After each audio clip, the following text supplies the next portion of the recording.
ये जो यहूदी कौम है ना, बड़ी शातिर कौम, बड़ी बदबख्त कौम। ऐ लोगो, ये कल भी तुम्हारे मेरे दुश्मन थे, आज भी दुश्मन है। और याद रखना, ये दुनिया तुम्हारे मेरे लिए कैद खाना है, क्योंकि मेरे आका ने फरमा दिया मोमिन के लिए ये दुनिया कैद खाना है। आज मीडिया कह रहा है गाजा पट्टी एक कैद खाना है, खुली हुई जेल है।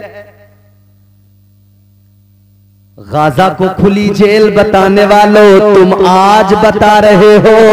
ताजदारे मदीना ने 1400 साल पहले बता दिया था, जो मुस्तहकम ईमान रखते हैं ये सारी दुनिया उनके लिए एक जेल कैद खाने की तरह है।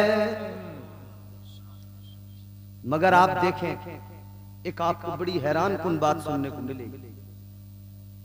पिछले दिनों रूस ने यूक्रेन पे हमला किया, सारी दुनिया चीख पड़ी, कहने लगे भाई यूक्रेन पे हमला कर दिया, यूक्रेन पे हमला कर दिया। किस लिए? रूस कह रहा था कि ये मेरी सरहदों से मिला हुआ एक छोटा सा मुल्क है जो मुझसे निकला है। रूस कह रहा था कि ये दूसरे मुल्कों से जो मेरे दुश्मन हैं उनसे अगर राब्ता रखेगा तो मेरे लिए खतरा होगा।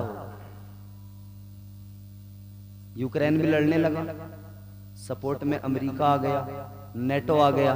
मतलब क्या? ये कहने लगे जी ये अपनी जमीन की लड़ाई लड़ रहा है। जब रशिया ने यूक्रेन पे हमला किया, सारी दुनिया ने कहा यूक्रेन मजलूम है, अपनी जमीन की लड़ाई लड़ रहा है। मगर दुनिया कितनी बेगैरत है, जब रशिया के मुकाबले यूक्रेन अपनी जमीन की लड़ाई लड़े तो दुनिया बेगैरत होकर कहती है ये बिल्कुल दुरुस्त है, हक पर है, अपनी जमीन की लड़ाई लड़ रहा है। लेकिन जब फलस्तीन की जमीन को इजराइल खा जाए, इजराइल उस पर कब्जा कर ले, फलस्तीन अपनी जमीन के तहफ्फुज के लिए खड़ा हो, अपनी जमीन की हिफाजत के लिए अगर फलस्तीन खड़ा हो जाए तो ये बेगैरत दुनिया फलस्तीन को आतंकवादी बताती है। मर गई गैरत, बिल्कुल। अब आतंकवादी बता रहे हो। मुसलमानों, एक बात याद रखना, ये गाजा पट्टी के लोग या ये फलस्तीनी मजलूम जिनके बच्चे शहीद हो रहे हैं, तुम क्या समझते हो ये किस लिए लड़ रहे हैं, किस लिए हैं? उस इतनी बड़ी ताकत जो दुनिया की तीसरी सबसे बड़ी फौजी ताकत कही जाती है इजराइल, उसके मुकाबले में क्यों खड़े हैं ये? अगर ये चाहे ना तो इन्हें जरा सी दिक्कत नहीं होगी, ऐशो इशरत की जिंदगी गुजारेंगे। आज हम और आप अपनी मस्जिदों की हिफाजत नहीं कर सकते, ये फलस्तीनी मजलूम फकत मस्जिद अक्सा की लड़ाई लड़ रहे हैं। वाह वाह, क्या बात है। कोई दूसरी लड़ाई नहीं है, कोई दूसरी लड़ाई नहीं, कोई जाती मफाद नहीं। ये फलस्तीनी चाहे तो इजराइल से मिलकर ऐशो इशरत की जिंदगी गुजार सकते हैं। क्या चाहता है इजराइल? इतना ही तो चाहता है मस्जिद अक्सा दे दो, इतना ही तो चाहता है हम थर्ड टेंपल बनाएंगे, इतना ही तो कहता है मस्जिद अक्सा दे दो, कहता है यरूशलेम को अपनी राजधानी बनाएंगे, यहाँ पे अपना कलेसा कायम करेंगे, यहाँ थर्ड टेंपल बनाएंगे, यही तो कहता है। मगर मुसलमान कहते मर जाएंगे, लड़ जाएंगे, भूख से बच्चे शहीद हो जाए, ये तो गवारा है, मगर जो अमानत है खुदा की, उस मस्जिद को कभी हम जालिम के हाथ में जाने नहीं देंगे। नारे तकबीर, नारे रिसालत, फैजाने सरकारे मदीना, मसलके आला हजरत, मसलके आला हजरत, नारे तकबीर, नारे रिसालत। और एक बात और याद रखना, आज किसी ने एक जगह हम बैठे हुए थे, इधर मेरी बात सुनो, तवज्जो करो। एक जगह पे हम बैठे हुए थे, किसी ने मेरे सामने ये बात कह दी कह रहा सियासत की राजनीति की लड़ाई है। मैंने कहा बेगैरत, तूने अपनी गैरत का सौदा कर दिया। ओ बेगैर, तो जब तुम अपनी मस्जिदों की तरफ नहीं जाओगे तुम्हारी मस्जिदें चली जाएंगी। वो मस्जिद के लिए कम से कम लड़ तो रहे हैं। तुम तो अपनी मस्जिद में खुद ही लड़ते हो। तुम तो अपनी मस्जिद में खुद ही लड़ते हो। क्या बात। आज मस्जिद तो आलीशान बना ली, मगर सारे गांव की सियासत, सारे गांव की राजनीति मस्जिद में आके होती है। यही हाल ये तुम्हारे गांव की नहीं कह रहा, हर गांव की कह रहा हूं। मुझे नहीं पता तुम्हारे यहाँ क्या है, मुझे नहीं पता। 1 घंटा पहले आया हूँ, खाना खाया, इधर आ गया। मगर मैं पूरे मुल्क में जाता हूँ, पूरे भारत को देख रहा हूँ। मैं देख रहा हूँ हर गांव की पूरी सियासत मस्जिद पे आकर रुकती है। कभी उस सियासत की जद में मस्जिद आती है, कभी मस्जिद का इमाम आता है, कभी उसी सियासत की जद में आकर इमाम अपने ओहदे से बरतरफ हो जाता है। कभी उसी की जद में आकर कई मस्जिदें बनती बनती रह जाती हैं, कई बनने के बाद में ताले लग जाते हैं। क्यों? इसलिए कि ये हमारी इत्तेहाद नहीं, इत्तेफाक नहीं, मोहब्बत नहीं, मुरब्बत नहीं। ऐ लोगों सुनो, ताजदारे मदीना वाली ये कायनात ने आपको और मुझे क्या सिखाया, क्या पैगाम दिया। मुस्तफा करीम ने फरमाया ये जो उम्मत है, हम और आप ताजदारे मदीना के उम्मती, वो उम्मत जिसके ताल्लुक से कुरान मजीद में अल्लाह ने फरमाया कुंतुम खैरा उम्मतिन उखरिजत लिन्नास। अल्लाह ने फरमाया ऐ उम्मत मोहम्मद तुम बेहतरीन उम्मत हो। कौन सी उम्मत? बेहतरीन बात है। अल्लाह ने जिन्हें बेहतरीन बनाया, परवरदिगार ने जिन्हें बेहतरीन बनाया, मगर हाय अफसोस अल्लाह ने मुझे आपको बेहतरीन बनाया, मगर हम खुद ऐसे अमल करते हैं कि शामत अमाल के सबब बदतरीन बनते जा रहे हैं। ऐ लोगों गौर करो, परवरदिगार आलम के प्यारे महबूब ने फरमाया ऐ मेरे उम्मतियों सुनो, तुम्हारा आपस में रिश्ता ऐसा है जैसे एक जिस्म का रिश्ता होता है। एक जिस्म का रिश्ता, जिस्म में पैर, ये चेहरा, ये सर। सर सबसे ज्यादा अफजलियत रखता है क्योंकि रब की बारगाह में झुकता। सर रब की बारगाह में झुकता। ये सर जो है ना, इसीलिए तो हम कहते हैं ना सर नहीं झुकेगा, तेरे सामने नहीं झुकूंगा। टॉप क्लास की पोजीशन ये रखता है सर। यही दिमाग है, सोचने समझने का मादा यही है ना, यही है ना दिमाग। इधर तो नहीं होता है ना, इधर ही होता है।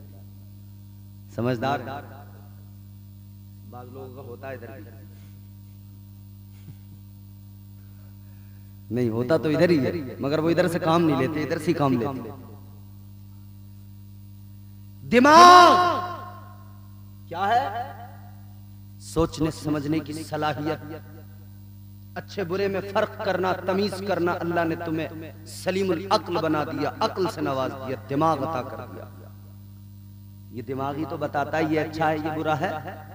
ये दिमागी तो कहता है कि यहां से फायदा ज्यादा होगा, ये वाला काम कर ले।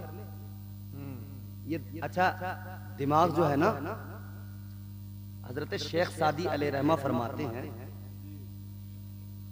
हजरत शेख सादी शिराजी अलैहिर्रहमा ने फरमाया ये दिमाग जो है इसकी मिसाल भेड़ की तरह, और ये नफ्स जो है इसकी मिसाल भेड़िए की तरह, और इंसान का जो वजूद है उसकी मिसाल है एक चरवाहे की तरह। आप और हम एक चरवाहे की हैसियत रखते हैं, नफ्स भेड़िया है और ये दिमाग भेड़ है। अगर चरवाहे की लापरवाही हुई तो ये नफ्स नाम का भेड़िया अक्ल नाम की भेड़ को खा जाएगा। लापरवाही न करना, ये भेड़िया बड़ा खतरनाक है। मौजू तो मेरा वही है, बात तो वही बताऊंगा, मगर ज़िम्नन बात आई है तो एक बात अर्ज करके आगे बढ़ता हूं। नफ्स नाम का भेड़िया दिमाग नाम की, अक्ल नाम की भेड़ को खा जाएगा, चूक न हो जाए, क्योंकि ये भेड़िया बड़ा खतरनाक है, हर किसी के साथ है। और अच्छा, नफ्स की क्वालिटीज है, कई इसकी किस्में हैं। नफ्स की एक किस्म नफ्स अम्मारा, हर मोमिन हर काफिर के पास है, हमेशा गुनाहों की दावत देगा। नफ्स की एक किस्म है नफ्से मुल्हिमा, एक किस्म है नफ्से लव्वामा, एक किस्म है नफ्से मुतमइन्ना। नफ्से मुतमइन्ना वो जो हमेशा नेकियों की दावत दे, हमेशा नेकी काम कराए, वो आला मंजिल है नफ्स की। वो मंजिल कैसी है कि कुरान में अल्लाह उसके मुताल्लिक फरमाता है, परवरदिगार आलम ने फरमाया, या अय्यतुहन नफ्सुल मुतमइन्ना इरजिई इला रब्बिकी रादियतम मर्दिया।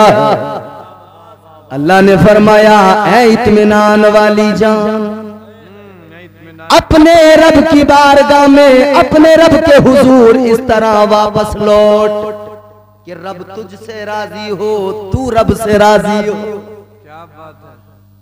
किस हाल में? रब तुझसे राजी, तू रब से राजी। नफ्स मुतमइन्ना इसी हाल में जाता है। और जरा सा आगे बढ़ूं तो मुहद्दिसीने कराम के अक़वाल अगर आप पढ़ोगे, हजरत अल्लामा काजी सनाउल्लाह पानीपती मुजद्दिदी आप तफसीर मजहरी के अंदर फरमाते हैं, नफ्स मुतमइन्ना की तारीफ बयान करते हैं, कहते हैं नफ्स मुतमइन्ना वो है जिसे फकत अल्लाह के जिक्र में सुकून मिले, सब लुटता हो लुट जाए, सब बर्बाद होता हो जाए, फकत उसे अल्लाह के जिक्र में, उसके कलाम में सुकून मिले।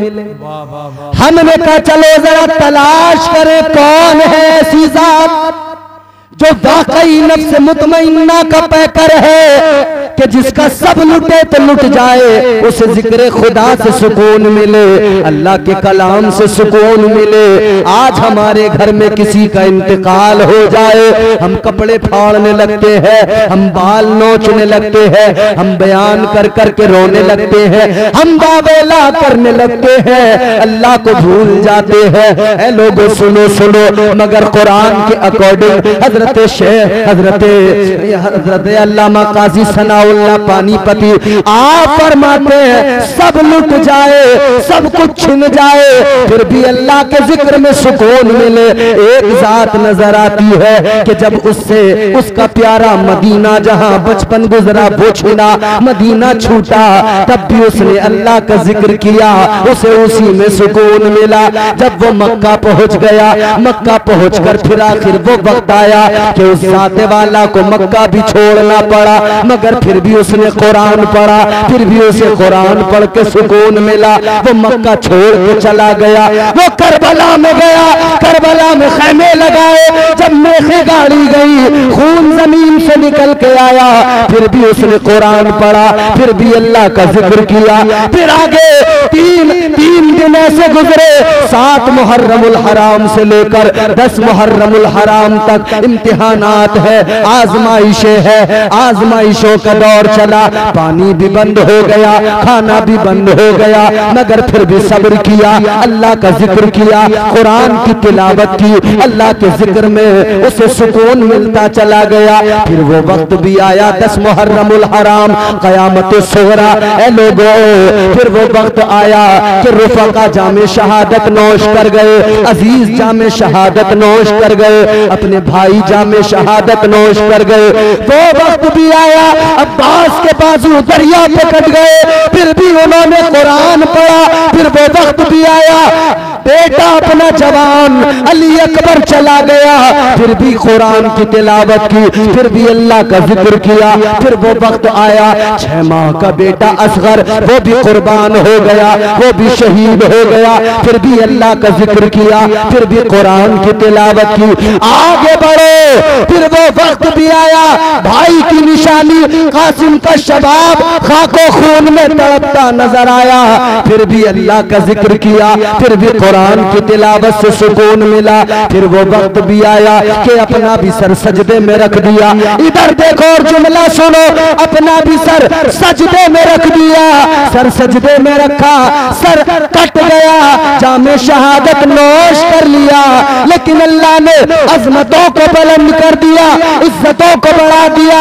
फरमाया ए हुसैन, ए मेरे नबी के नवासे, ए मेरे पैगंबर के नवासे, तुझे हर मोड़ पर, हर मुसीबत में, हर मुश्किल में, हर परेशानी में मेरा जिक्र करके सुकून मिला, तुझे कुरान पढ़ के सुकून मिला।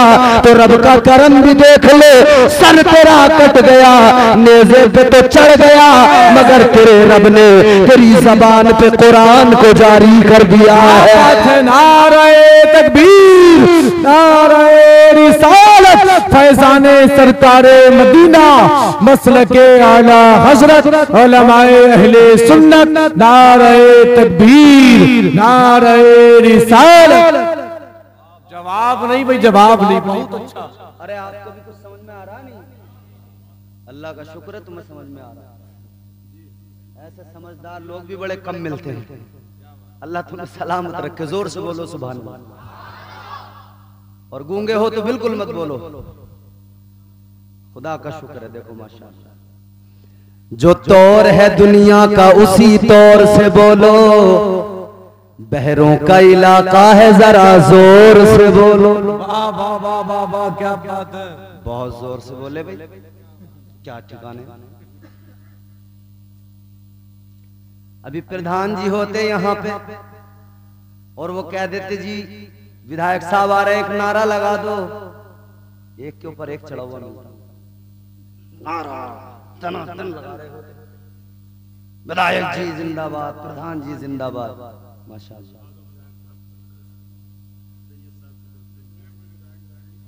अच्छा, ना बहुत बढ़िया। अल्लाह आपको सलामत रखे। अरे सैयद साहब, सैयद मुजाहिद हुसैन साहब, अल्लाह सलामत रखे। जोर से हो यार, आमीन। इनसे मोहब्बत करते हो ना, इनसे करो। सैयद हैं ये, समझ रहे हो, आले रसूल हैं।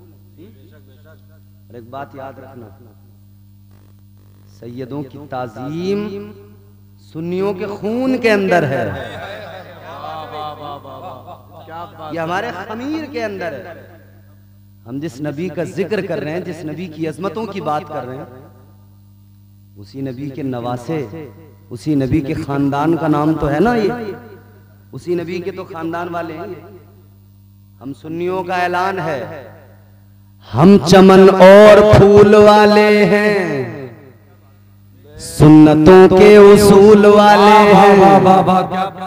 हम चमन और फूल वाले हैं, सुन्नतों के उसूल वाले हैं। ताज शाही तुम्हें मुबारक हो, हम तो आले रसूल वाले हैं। क्या बात है, क्या तो अल्लाह सलामत रखे। मैंने कहा नफ्स मुतमइन्ना वो नफ्स की आला मंजिल, मगर जो नफ्स अम्मारा है बड़ा खतरनाक। अच्छा, नफ्स जो है ना, जब अल्लाह ने नफ्स को पैदा किया, बड़ी लतीफ बात बता रहा हूं आपको। हजरत इमाम फखरुद्दीन राजी अलैहिर्रहमा आप फरमाते, जब अल्लाह ने नफ्स को पैदा किया तो अल्लाह ने फरमाया बता मैं कौन हूं। परवरदिगार का सवाल, बता मैं कौन।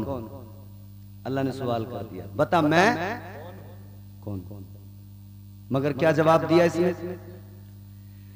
नफ्स कहने लगा अंता अंता, अना अना, कहने लगा तू है, मैं हूं। क्या बात,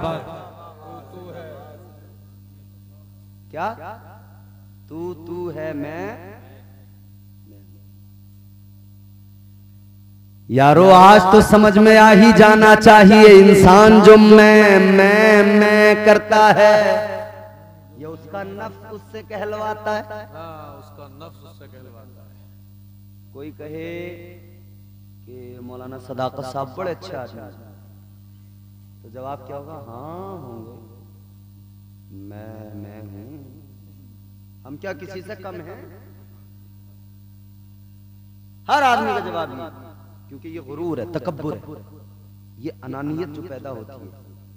गुरूर जो है ना इंसान को बर्बाद कर देता है, तकब्बुर तबाह कर देता है। वो किसी ने बड़ी प्यारी बात कही है, तू किसी और से न हारेगा, कोई है ही नहीं मुकाबले में। तू किसी और से न हारेगा, तुझको तेरा गुरूर मारेगा। अखलाक की दौलत से कभी दूर न होना, अखलाक की दौलत से कभी दूर न होना। कौनैन भी मिल जाए तो मगरूर न होना। वाह क्या बात है।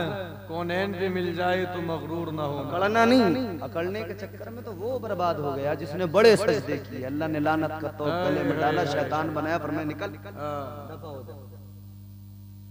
क़ाल फ़ख़रुज मिन्हा फ़इन्नका रजीम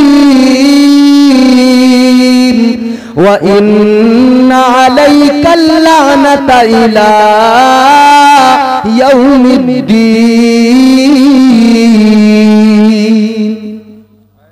नहीं देखे सजदे, नहीं देखी बंदगी, और मैं हुक्म नहीं माना, पैगंबर की तौहीन की, दफा हो जा। सजदा नहीं किया, निकल जा, मरदूद बना दिया। फरमाया कयामत तक के लिए तुझे लानती बना। मगर सुनो मेरे अजीजों, गुरूर बर्बाद करता है, तकब्बुर बर्बाद। तो ये अना इंसान का नफ्स कहता है, तू कोई कम है किसी से, तू है। आदमी लाख झूठा हो, कहता है मुझसे बड़ा सच्चा कोई नहीं। एक नंबर का चोर हो, कहते हैं मुझसे बड़ा अमीन कोई नहीं, अमानत सलामत रखने वाला। अल्लाह ताला ने जब इसका जवाब सुना, परवरदिगार नाराज हो गया। अल्लाह ने फरमाया फरिश्तों इसे लेके जाओ, दोज़ख में डाल दो।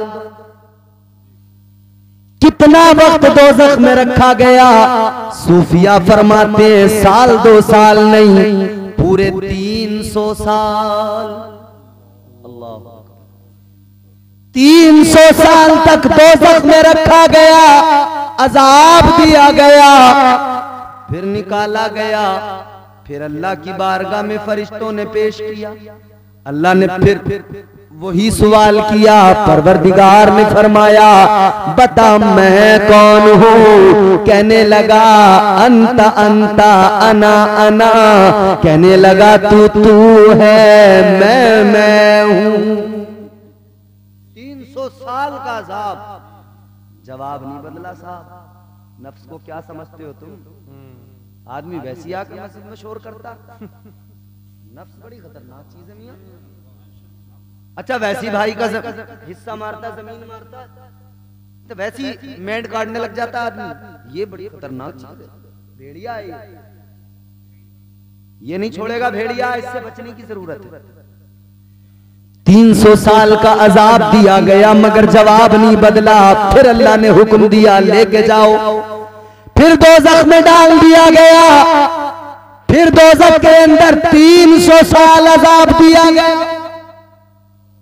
300 साल के बाद में जब निकाला गया, अल्लाह ने फिर फरमाया बता मैं कौन हूं? जवाब फिर भी नहीं बदला। कहने लगा अंता अंता अना अना। कहने लगा तू है, मैं हूं। फरिश्ते अर्ज करने लगे मौला इसका जवाब नहीं बदला, या अल्लाह दोज़ख में लेकर जाए।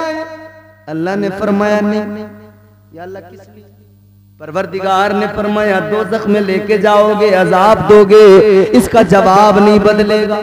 या अल्लाह कैसे बदलेगा। अब जुमला मेरा तवज्जो से सुनना। ए भैया बैठ जाओ आराम से, ए भाई बैठ जाओ सुकून से यार, अफरा तफरी ना करो, सुकून से बैठ के सुन लो। ये खत्म कर दूं? हाँ माशाअल्लाह जी। सुनो तवज्जो मेरी तरफ करो अब जल्दी। फरिश्तों ने कहा या अल्लाह ले जाएं दोज़ख में। अल्लाह ने फरमाया नहीं, जवाब नहीं बदलेगा। या अल्लाह फिर क्या करना है? परवरदिगारे आलम ने फरमाया ए फरिश्तों इसे दोज़ख में लेकर मत जाओ, दोज़ख में लेके जाओगे अजाब दिया जाएगा मगर इसका जवाब नहीं बदलेगा। या अल्लाह फिर क्या करे? अल्लाह ताला ने फरमाया इसे अजाब न दो, दोज़ख में ना लेकर जाओ, बस इतना करो इस नफ्स के ऊपर भूख का बोझ डाल दो, फाकों का बोझ डाल दो, सजदों का बोझ डाल दो, बंदगी का बोझ डाल दो, इबादत का बोझ डाल दो। जब ये सारे बोझ, फाकों का बोझ, भूख का बोझ, इबादत का बोझ, सजदों का बोझ डाला गया, फिर अल्लाह ने फरमाया बता मैं कौन हूँ? फिर यही नफ्स था कहने लगा तू मेरा परवरदिगार है। नारे तकबीर, नारे रिसालत, फैज़ाने सरकारे मदीना, मसलके आला हजरत उलमाए अहले सुन्नत हजरत अल्लामा मौलाना इम्तियाज रज़ा बरकाती। नारे तकबीर, नारे रिसालत। इतना तो पता चल गया नफ्स कंट्रोल में यूं ही नहीं आ जाता, तब आता है जब इसे भूखा रखा जाए, भूख का बोझ इस पे डाला जाए तब काबू में आता है, सजदों का बोझ डाला जाए तब काबू में आता है। तो अल्लाह ने निजाम जिंदगी भी वैसे ही अता किया, करीने जिंदगी भी वैसे ही दिया। परवरदिगारे आलम ने क्या निजाम दिया? अल्लाह ताला ने फरमाया ऐ मेरे बंदो 1 साल में 1 महीना आएगा, उसमें रोजे रखना, अपने नफ्स पे भूख का बोझ डालना, ये तुम्हारे काबू में रहेगा। रमजान के रोजे रखोगे नफ्स कंट्रोल में रहेगा। फरमाया दिन में 5 नमाजें फर्ज की गई है, नमाजें पढ़ोगे नफ्स काबू में आएगा, नमाजें पढ़ोगे नफ्स कंट्रोल में आएगा। तो अल्लाह ने करीने जिंदगी दिया। ऐ लोगों नफ्स यूं ही काबू में नहीं आ जाता, इसे काबू में रखना है तो रोजों की कसरत हो जिंदगी में और नमाज 5 वक्त की अदा करते रहो, फिर ये नफ्स काबू में आ जाता है। वाह वाह वाह वाह वाह क्या बात है। वरना तो बड़ी खतरनाक चीज है भेड़िया, फिर तो अकल नाम की भेड़ को खा जाता। तो ये सर है बॉडी के अंदर टॉप पोजीशन, यही दिमाग है, इसी से हम सोचते हैं अच्छा बुरा हर तरह का। मगर जब नमाज के लिए जाते हैं मस्जिद में, नमाज के उलमा बैठे हैं, हमारे बुजुर्ग हैं, ये बताएंगे आप और तायीद भी करेंगे। जब हम नमाज के लिए जाते हैं तो नमाज के अंदर जो अरकान हैं, उन अरकान में सबसे अहम, सबसे ज्यादा टॉप क्लास की जो पोजीशन है वो सजदा। सजदा सबसे टॉप पोजीशन, 1 नंबर की पोजीशन सजदा। क्यों है? इसलिए है कि बंदा सजदे में सर रखता है, सजदे में फकत उसका सर नहीं जाता बल्कि उसका गुरूर भी जाता है, तकब्बुर भी जाता है, घमंड भी जाता है। सजदे में सर गया तो इसी सर के अंदर दिमाग है, इसी में अकल है। मगर बंदा सजदे में सर रख के गोया अपने रब से कहता है ऐ मेरे मौला, जब बात तेरी अजमत की आएगी तो अकल भी तेरी बारगाह में झुक जाएगी, फिर अकल से फैसले नहीं लिए जाएंगे, फिर अकल से सोचा नहीं जाएगा। या अल्लाह ये सर झुकेगा, अकल झुकेगी, यानी ये टोटल सरेंडर कर देगा बंदा। मौला अब दिमाग मेरा है, मुझे इस पे बड़ा नाज है, तूने दिया, इससे अच्छा बुरा सोचता हूँ, मगर तेरी बारगाह में आकर सोचने समझने की सलाहियत भी तेरी बारगाह में झुका दी और तेरी बारगाह में सर झुका के ऐ परवरदिगार अब मैं आजिज़ी का इजहार कर रहा हूँ, आजिज़ी का मुजाहिरा कर रहा हूँ। ऐ लोगों, सजदा तो ये है कि इंसान को आजिज बना दे, मगर आजकल के साजिद अल्लाह रहम करे मस्जिद में आकर ये जो है सबसे ज्यादा फसादी बन जाते हैं। चीखना चिल्लाना, मस्जिदों की लड़ाइयां खत्म नहीं हो रही। हमारे यहाँ एक मस्जिद की लड़ाई है, हालांकि वो मफाद की लड़ाई है अपनी अपनी, मगर लोग कहने लगे मस्जिद की है। हाँ, किसी हद तक उसमें मस्जिद भी एक मुद्दा होता है और होता है। कहने का मतलब यह है कि फकत मस्जिद की लड़ाइयां नहीं है, अपनी मफाद की लड़ाइयां हैं मस्जिद के अंदर। अपने मफाद की लड़ाइयां लोग लड़ रहे हैं। ओ भाई, खुदा के लिए इतना तो करो, कम से कम अल्लाह के घर में आके तो कम से कम खुदा का खौफ खाओ। सर भी झुका रहे हो, मफाद भी अपनी, अल्लाह के घर में भी अपनी सियासत, अल्लाह के घर में भी अपनी वही। कई गांवों में मैंने देखा, खुदा की कसम हैरान हो जाओ, सुना भी है देखा भी है कि मस्जिदों के अंदर वो हालत हो गई, लोग लड़ रहे हैं, शोर कर रहे हैं, चिल्ला रहे हैं, एक दूसरे को गालियां दे रहे हैं। अल्लाह रहम फरमाए। ऐ हिंदुस्तानी मुसलमानों, इकबाल ने कहा था न समझोगे तो मिट जाओगे हिंदी मुसलमानों, तुम्हारी दास्तां तक भी न होगी दास्तानों में। आज भी वक्त है संभल जाओ, आज भी वक्त है तर्ज जिंदगानी बदल लो, वरना मेरे इमाम ने कहा, ताजदारे बरेली ने कहा, आज ले उनकी पनाह, आज मदद मांग उनसे, कल न मानेंगे कयामत में अगर मान गया। सुभान अल्लाह, सुभान अल्लाह। आज समझने को तैयार है। आज धन्ना सिटी में रह रहा आदमी, आज भी वक्त है होश के नाखून लो खुदा के लिए। क्या तुमने देखा नहीं एक मस्जिद थी जिसे तोड़ा गया, गिराया गया, प्रोपेगेंडा चलाया गया, खत्म कर दिया गया, फैसला भी अपने हक में लिया गया। हम कमजोर हैं, ताकत उनके पास है। और भाई, कानूनी तौर पर भी हमारे लीडरान ने कहा कि भाई कोर्ट से भी गलती हो सकती है, धोखा दिया गया कोर्ट को, सुप्रीम कोर्ट को धोखा दिया गया, मगर मस्जिद तो खत्म कर दी गई। ऐ लोगों, अब जरा सोचो क्यों खत्म कर दी गई, क्यों गई? इसलिए गई कि जब हम खुद अपनी मस्जिदों में लड़ने लगे, झगड़ने लगे। पहले तो आते नहीं, आते हैं तो फकत लड़ने के लिए, झगड़ने के लिए, सियासत करने के लिए, तो बड़ा आसान है हमारी मस्जिदों पे कब्जा करना।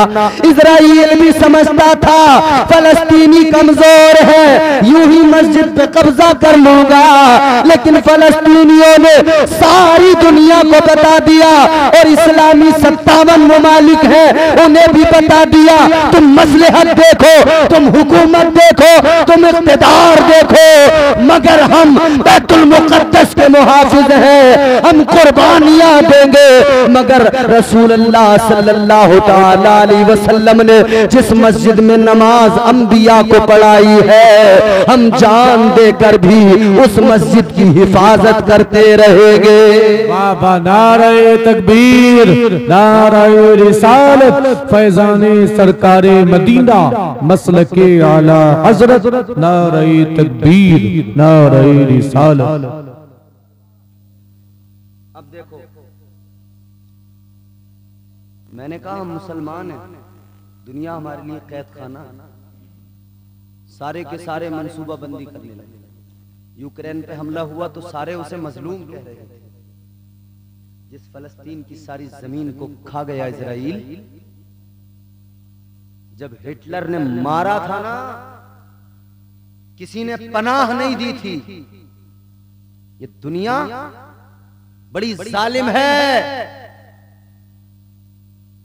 मगर इस्लाम हमारा मजहब हमें मोहब्बत, उखुव्वत, अमन, सलामती, मदद करना, रवादारी सिखाता। जब हिटलर ने मारा वो कहता था पूरी दुनिया से यहूदियों को खत्म कर दूंगा, मिटा दूंगा। ए बेगैरत कौम यहूदी, बताओ किसने तुम्हें बचाया, किसने तुम्हें पनाह दी? तुम भाग रहे थे, दुनिया में कोई ऐसा नहीं था जो तुम्हें पनाह दे देता।